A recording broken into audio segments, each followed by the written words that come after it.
Russia যখন Ukraine যুদ্ধে ব্যস্ত, তখন মস্কোর পাশে থাকা দেশগুলোর উপর চাপ বাড়াচ্ছে পশ্চিমা সামরিক জোট ন্যাটো। সম্প্রতি তারা ব্রিক্স দেশগুলোকে সতর্ক করে বলেছে, রাশিয়ার সঙ্গে অর্থনৈতিক সম্পর্ক বজায় রাখলে দ্বিতীয় স্তরের নিষেধাজ্ঞা আরোপ করা হতে পারে। এই হুমকির প্রেক্ষাপটেই নয়াদিল্লিতে মুখ খুলেছেন ভারতের পেট্রোলিয়াম মন্ত্রী হরদীপ সিং পুরী। তিনি স্পষ্ট করে বলেছেন, আমরা প্রস্তুত। বিশ্বে অপরিশোধিত তেলের কোনো ঘাটতি নেই, বরং পশ্চিম গোলার্ধ থেকে আরও বেশি তেল আসছে। তিনি বলেন, রাশিয়া থেকে তেল না এলেও ভারতে তেল সরবরাহ বিঘ্নিত হবে না, কারণ ভারত বহুমুখী উৎস থেকে তেল আমদানি করে, সৌদি আরব, ইরাক, আমেরিকা, এমনকি ব্রাজিল থেকেও। আমরা কোনো ধরনের সরবরাহ বিঘ্ন দেখছি না। আমদানি ব্যবস্থা অনেকটাই ব্যালেন্সড।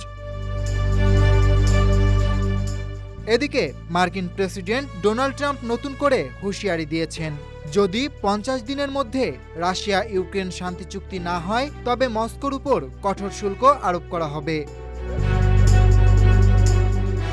এছাড়াও ইউক্রেনের জন্য অস্ত্র সরবরাহ পুনরায় চালু করার ঘোষণা দিয়েছে ওয়াশিংটন। সব মিলিয়ে আবারও জটিল হচ্ছে বিশ্ব শক্তির কূটনৈতিক খেলা, যার কেন্দ্রবিন্দুতে রাশিয়া, তেল এবং ইউক্রেন যুদ্ধ।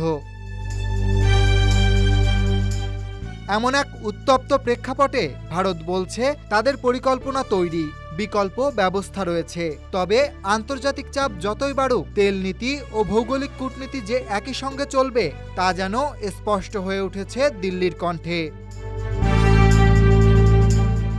Aritra Basu, desk report.